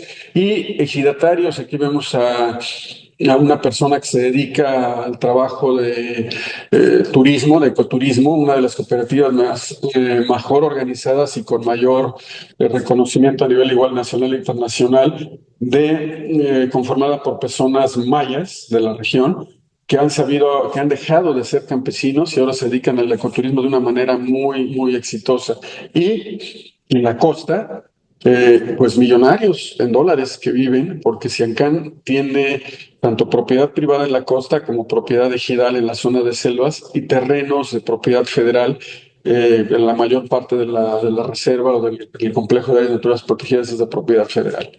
Entonces, actividades increíblemente diversas, desde la pesquería que ya hablamos, el ecoturismo, tanto como la apicultura aquí realizada por grupos de mujeres. Esta imagen es un poco compleja, pero es precisamente cómo la biodiversidad de un área que estamos tomando como ejemplo para esta charla provee de recursos naturales y de oportunidades de desarrollo, de protección, de conservación para las comunidades que viven dentro del área natural protegida. Vemos manglares en buen estado de conservación en la zona sur de la reserva, grupos comunitarios que ayudan a la prevención y combate de incendios forestales, son realmente los héroes de la reserva. La producción de alimentos, aquí es una imagen de un festival, le llaman el Festival de la Langosta, que se desarrolla año con año en Punta Herrero, en la zona sur del parque de la Reserva de la Biosfera, y sitios donde es posible el intercambio de conocimiento, no solamente entre la gente que vive en el área natural protegida, sino para los visitantes. Más allá del conocer la belleza escénica y los arrecifes de coral y las selvas, es también importante transmitir qué importancia tiene estos ecosistemas para la conservación de los servicios ambientales de los que hemos estado hablando a nivel de la región y a nivel del país. En Siancán se desarrollan actividades turísticas que el día de hoy son realizadas solamente por las comunidades que viven dentro y en la zona de influencia del área. Estas actividades han ayudado a la conservación del sitio. Sin embargo, las actividades de turismo están basadas en un proceso de planeación. Se cuenta con programas de uso público, estudios de capacidad de carga, estudios de límite de cambio aceptable, que son las principales herramientas de planeación que les han permitido a los manejadores del sitio precisamente que las actividades turísticas no se vuelvan una amenaza, sino que se vuelvan una oportunidad de conservación y desarrollo sostenible. El caso de la pesquería es único, es un proceso comunitario bien interesante, donde los mismos pescadores han puesto sus reglas, y las reglas son no extraer y extraer, sino conservar para poder aprovechar de manera responsable a lo largo de los años. No se permite el buceo con tanques, es puro buceo a pulmón. Tienen un sistema de parcelamiento del mar, es decir, el mar está dividido en sus zonas de concesión, cada pescador es dueño, entre comillas, de un sitio, y solamente ese pescador puede capturar langosta en ese sitio sin usar tanques, utilizando este tipo de redes y utilizando unos dispositivos bien interesantes donde las langostas se refugian durante el día. Entonces lo que hacen los pescadores es llegar, levantar este refugio artificial y con esta red que vemos aquí en la diapositiva capturar las langostas vivas, lo cual permite separar a aquellas que no cumplen con la talla legal establecida en la norma oficial, permite separar a las hembras que vienen con hueva y permite hacer una selección de langostas. Es decir, lo que no es legal va de nuevo al mar y lo que ya tiene las características o cumple con la normatividad, eso se comercializa vivo, además, que eso es bien interesante. Se permite el desarrollo costero dentro de la reserva, en los terrenos de propiedad privada, pero esto está regulado a través del manifiesto de impacto ambiental y del programa de manejo que tiene el área natural protegida. Estos dos instrumentos son vinculantes, además de otras, bueno, están relacionados además con otras normas oficiales, lo cual permite que el desarrollo se realice de una manera que no haya un impacto negativo en los ecosistemas, y si obviamente hay que desmontar, tiene que haber actividades que modifiquen el ecosistema, quien desarrolle estos proyectos tendrá que realizar acciones de restauración, entre otras, ¿no? Entonces es un caso interesante donde los procesos de planeación y cumplimiento de la ley han sido ejemplo y que les han permitido a los manejadores del área pues conservar los servicios ecosistémicos, permitiendo un desarrollo de actividades productivas, como puede ser la pesca de langosta, como puede ser el ecoturismo o de actividades de construcción de infraestructura en la costa, ¿no? Sin embargo, este sitio pues no está exento de peligros y de amenazas. Aquí vemos unas imágenes bastante interesantes. Al norte, en la parte superior, un cenote, una zona de sabanas quemada por cazadores ilegales. Todo esto negro es los restos vegetales y construcciones ilegales, es decir, que haya un proceso de regulación y una autoridad no está exenta de que siempre haya gente que quiera hacer las cosas a su manera. No está exento tampoco de amenazas que provienen de fuera. Hay una gran cantidad de residuos sólidos que son arrojados por el mar. El flujo de corrientes viene de la zona sur hacia el norte, es decir, de la zona aquí del Caribe hacia la parte del Golfo de México, y estas corrientes traen gran cantidad de residuos que se depositan en las costas de todo el estado de Quintana Roo y de una manera especial en la costa de Siancán. Crecimiento de infraestructura en la zona de influencia, como ya lo habíamos platicado en las fotos que vimos, hay un boom inmobiliario, hay un crecimiento inmobiliario y urbano de gran impacto. Hay grandes ciudades que se están desarrollando tanto en la parte norte como alrededor de Siancán, proyectos de desarrollo de grandes ciudades, contaminación del acuífero subterráneo y grupos antagónicos que existen en la zona. Vamos a casi ya terminar. Tenemos aquí la plataforma de participación social, que es a través del Consejo Asesor. Volvemos otra vez al concepto, ¿no? de reservas de la biosfera y de modelo de conservación. Si no hay una participación de la sociedad, pues vamos a tener un proceso que no es viable a largo plazo de generar un resultado positivo en conservación. El Consejo Asesor, en el caso de esta reserva de la biosfera, está conformado por los grupos que viven y que trabajan dentro del área natural protegida, que van los ejidatarios, los académicos que generan información, su consejo turístico, que son las cooperativas locales, las cooperativas y empresas familiares que trabajan dentro del área natural protegida, los dueños de terrenos en la costa y los pescadores que viven dentro del área natural protegida y que aprovechan los recursos diariamente, ¿no?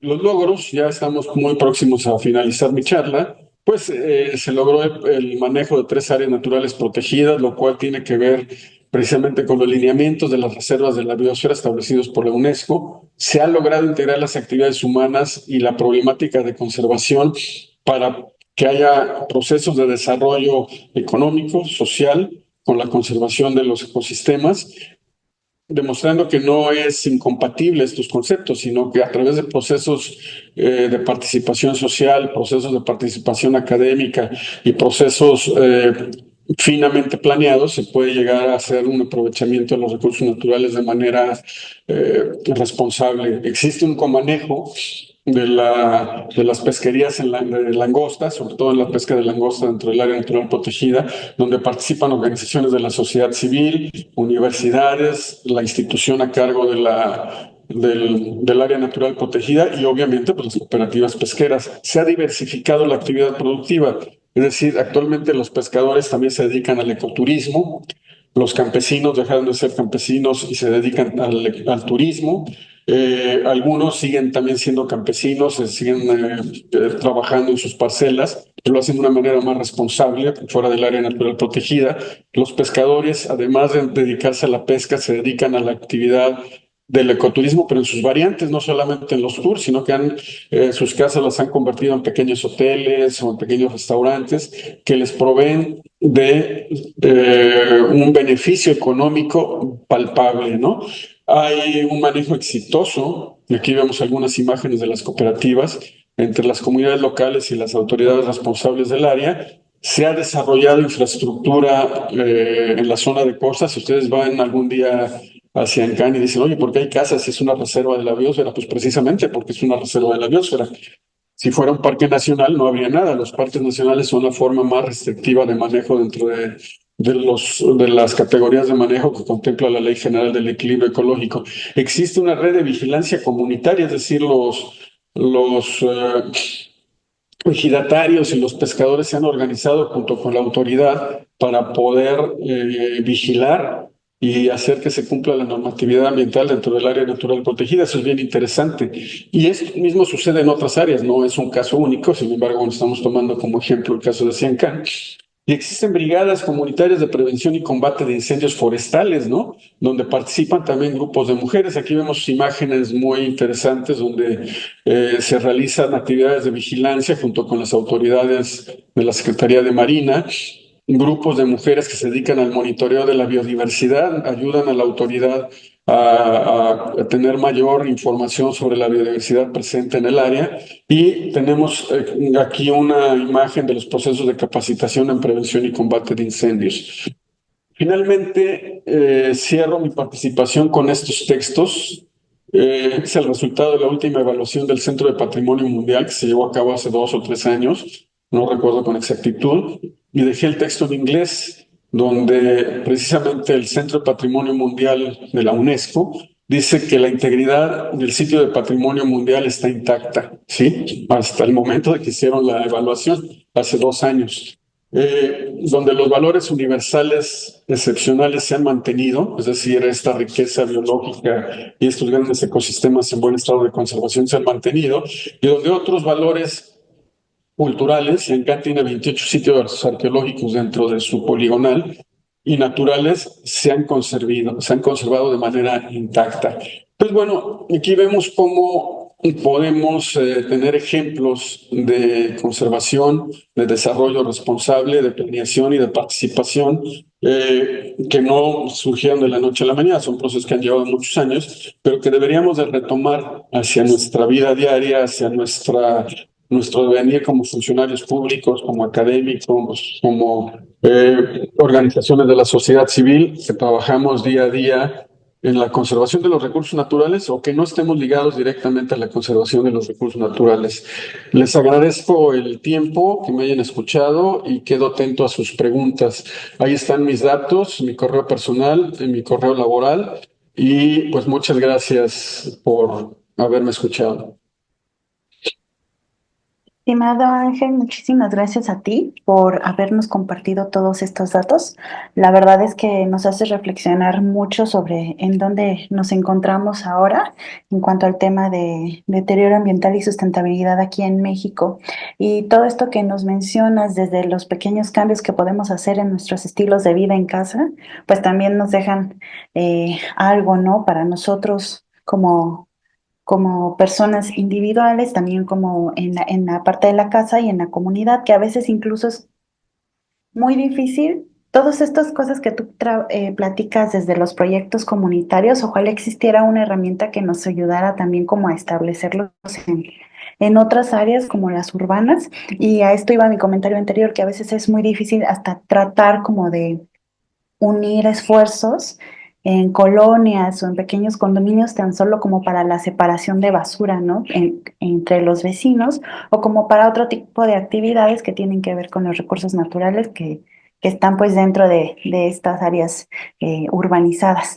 Damos entonces, si gustas, paso a las preguntas de nuestros asistentes. Aquí en el chat de Zoom tenemos dos. La primera es de María José del Río y pregunta a ella si existe alguna oportunidad de recuperar los daños causados por la construcción del Tren Maya. ¿Quieres que Debe te de las... existir, sí, sí, si quieres una por una para que luego Perfecto. la memoria falla, ¿no? Debe de existir, ya lo comentó la secretaria Alicia Bárcena, que se establecerán acciones de restauración. Es muy complejo, es un proyecto muy grande. Eh, no sé, pues se debieron de tomar medidas previas, pero bueno, se harán las acciones, el gobierno mexicano tendrá que hacer las acciones necesarias para restaurar. Nunca los ecosistemas regresan a su estado natural. Es decir, se tendrá que mitigar esos impactos. Y sobre todo cuando se trata de proyectos de tan grande envergadura, pues la mitigación o la restauración es bastante difícil. Podríamos más bien hablar de acciones de mitigación del impacto. Gracias. Gracias a ti, Ángel. Arturo Acosta nos pregunta si se están haciendo acciones de conservación en Chihuahua. Bueno, no sé si tú conozcas algo al respecto. No, mi experiencia ha sido en el sureste de México y muy recientemente en la Baja California Sur. Y el día de hoy pues, estoy laborando en un proyecto trinacional. Sí hay acciones de conservación en México. Yo les invito a que entren a la página de CONAM o a la página de Semarnat o de Conavio. Desde el gobierno sí se han hecho muchas acciones de conservación en todo el país, en todo el país. Desafortunadamente siempre vemos lo malo, ¿no? Es decir, cuando pasa algo malo es de lo que nos enteramos todos y todas. Pero cuando los proyectos buenos, los proyectos con éxito, difícilmente son vendibles al periodismo diario, ¿no? Entonces eso no se ve. Pero sí está la información. Les invito a que se acerquen a estas páginas y ahí lo van a encontrar. Muchísimas gracias. Em, Preguntan también además, ¿qué podemos hacer para ayudar a la conservación de la biodiversidad desde nuestros espacios? Es básico desde nuestros hábitos de consumo, desde tener una conciencia de que no estamos solos en el planeta, de que no somos los únicos o las únicas que vivimos en nuestra colonia, en nuestro edificio, ¿no? Acciones tan fáciles como apagar el aire acondicionado. Bueno, los que vivimos en climas muy calurosos, eh, no cambiar eso del teléfono, que ya salió el nuevo iPhone y corremos, ¿no? A endeudarnos para tener el nuevo teléfono. O el coche, ¿no? Pues ya no me gusta porque pues desde hace 2 años voy a comprar el ultimísimo que salió. Cuando vamos al súper, ¿no? Llevemos nuestras bolsas. Cuando vayamos a hacer compras, hay que preferir los mercados, a los productores locales, ¿no? Comprarle directamente al productor. Cuando vamos a un mercado, a veces vemos afuera del mercado a las personas que vienen de las comunidades que hay en la zona rural de México, digamos, y pues no les compramos porque, pues, ¿cómo no? Pensemos en eso, reflexionemos en eso, ¿no? Tal vez cosas que podrían ser triviales, como el tener empatía con nuestros vecinos, ¿no? El poder ponernos de acuerdo para el manejo de los residuos sólidos. Con esas pequeñas acciones vamos a ir contribuyendo, ¿no? Gracias. Perfecto. Nos preguntan también, ¿qué escenarios proyectas que puedan presentarse los próximos 10 años en México en cuanto a las áreas naturales protegidas y el desarrollo sustentable? Son escenarios difíciles desde el punto de vista presupuestal. Si nosotros revisamos más información pública, el presupuesto que se ha destinado al tema ambiental en México ha ido en deterioro. Vemos ahora sí un cambio, vemos un nuevo discurso, personas con una amplia experiencia en el sector ambiental. Entonces esperamos que haya un cambio positivo en el tema. Tenemos compromisos internacionales que ha ido cumpliendo o ha ido tratando de cumplir el país. Entonces yo veo un panorama difícil, pero tampoco estamos mal, ¿no? Necesitamos trabajar en conjunto y la sociedad civil, es decir, fuera del gobierno necesitamos también ser más participativos, más, organizarnos más, pedirle a la autoridad que cumpla la normatividad, que se cumpla la normatividad ambiental. Como lo decía al inicio de la charla, somos uno de los países con de las mejores legislaciones ambientales, pero si no se cumple, pues es letra muerta. Gracias, Ángel. Voy a hacer un pequeño paréntesis para los que no han podido entrar al chat de Zoom. Ya se envió el registro de asistencia para que puedan llenarlo y recibir su constancia. Ahora también tenemos un comentario respecto a tu exposición. Ángel dice que está muy completa, que queda muy poco que preguntar, pero que refuerza una vez más la idea de la formación en ética desde las primeras etapas de la vida. La reflexión bioética en las decisiones que impactan a la sociedad debería ser obligada. Hoy el mundo se mueve por intereses, sobre todo económicos. No bastan las leyes, sino aplicar sanciones. Y bueno, pone el ejemplo del Tren Maya, que no basta con restaurar lo que ya se dañó con la construcción, sino pues hacer justicia y encarcelar a los responsables. Ese es un comentario que tenemos sobre tu ponencia. También María José del Río nos vuelve a preguntar: ¿existen áreas naturales protegidas en riesgo por estar en manos de desarrolladores y con autorización de, bueno, las autoridades? ¿Ahí qué se puede hacer? Bueno, todas las áreas naturales protegidas tienen un riesgo, si no, no serían protegidas. Yo siempre les decía a mis colaboradores que el trabajo en áreas naturales protegidas es un trabajo de protección. ¿Por qué? Porque hay amenazas, siempre va a haber una amenaza, siempre. No porque estén en manos de desarrolladores más bien porque son las joyas de la corona de la biodiversidad en México. Son sitios enormemente bellos, con una biodiversidad tremenda y desafortunadamente siempre lo que es más bello es lo más deseado, ¿no?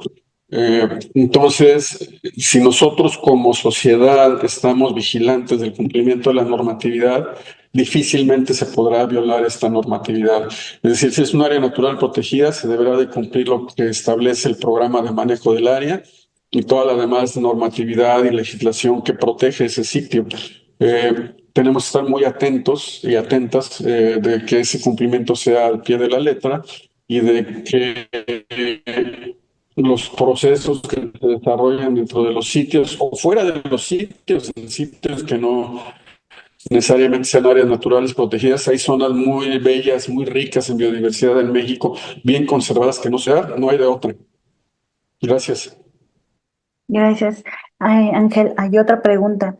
En cuanto a las acciones ilícitas, ¿cómo podemos hacer para denunciarlas, ya sea caza, tala o explotación de recursos? Existe la Procuraduría Federal de Protección al Ambiente en México. Denuncien, tienen un correo electrónico que, si mal no recuerdo, es denuncias@profepa.gov.mx, o métanse a la página de Profepa y ahí pueden hacer la denuncia, y son anónimas. Entonces, sí, precisamente el cumplimiento de la ley, de la normatividad, es el punto medular para que sigamos teniendo pues un país o sitios bien conservados. Gracias. Y en Zoom tenemos una última participación, es de Dora María. Entiendo que más bien te pregunta si existen acciones y o tecnologías para tratar aguas residuales donde no hay drenaje. Y comenta que ellos han construido más de 100 módulos en la reserva de la biosfera de la Michilia, perdón. Sí, sí hay empresas que han desarrollado tecnología para tratar aguas residuales donde no hay drenaje. No voy a decir el nombre porque, bueno, ya es comercial, pero sí existen. En el estado de Quintana Roo, uno de los principales retos es evitar que las aguas residuales vayan al manto acuífero, al sistema acuífero subterráneo, que es una de las particularidades de la península de Yucatán. Y muchas empresas han desarrollado tecnología que permite, pues desde el uso de baños secos hasta pequeñas plantas de tratamiento de aguas residuales que se colocan a nivel de suelo sin que sea necesario que se vaya esto al manto freático. Sí existen. Gracias. Perfecto. Y un último comentario, Ángel, de nuestra parte en Zoom, dice: felicidades por la ponencia, estoy muy agradecida. Soy del norte del país, Torreón. Creo que poca atención se le pone a las zonas desérticas y los pocos proyectos que llegan a la zona se olvidan pronto. ¿Considera usted que en un futuro se le pueda poner más atención a estas zonas? Sí hay una atención importante a las zonas desérticas de México. Les invito a que entren a la página de CONAM. Yo soy exfuncionario público, pero hay proyectos bien interesantes en la zona norte. O consulten la página del Fondo Mexicano para la Conservación de la Naturaleza. Tienen proyectos bien interesantes de conservación de grandes zonas desérticas. México, una de sus grandes regiones de biodiversidad son los desiertos. En cactáceas, en reptiles, somos, si no recuerdo, creo que el número uno a nivel mundial. Entonces, sí hay acciones muy importantes, muy fuertes en las zonas de desiertos. Dígase, la Baja California Norte y Sur son increíblemente bellas y con una gran cantidad de organizaciones de la sociedad civil trabajando en pro de la conservación de los desiertos y de los mares del norte de México. Gracias. Sí, Ángel, me parece que ya no tenemos alguna otra duda y la verdad es que comparto este comentario de nuestro asistente. Ha sido muy completa, muy interesante, muchísimos datos que no solo nos hacen conocer la situación, sino nos hacen reflexionar eh, sobre el medio ambiente en México, sobre las áreas protegidas específicamente, y también es muy valiosa la información que nos diste sobre los proyectos comunitarios. Te agradecemos muchísimo, Ángel Omar, por esta participación. Esperemos que no sea la última. Estaremos en contacto para seguir pidiéndote colaboraciones, seguramente porque saldrán muchísimas dudas y algunas otras solicitudes sobre temas medioambientales de aquí de nuestros asistentes. Y bueno, a ustedes también les agradecemos muchísimo por haberle dado seguimiento a esta sesión. Les recordamos que tendremos más sesiones más adelante y que también en nuestras redes sociales podrán consultar los videos que se han subido sobre este seminario de educación continua, que al igual que el de Ángel Omar, han sido sobre temas medioambientales, sobre cuestiones de sustentabilidad. Y bueno, si no tenemos ninguna otra pregunta, nuevamente Ángel, muchísimas gracias por acompañarnos, estaremos en contacto. Y bueno, muchísimas gracias a ustedes y nos vemos en el siguiente seminario.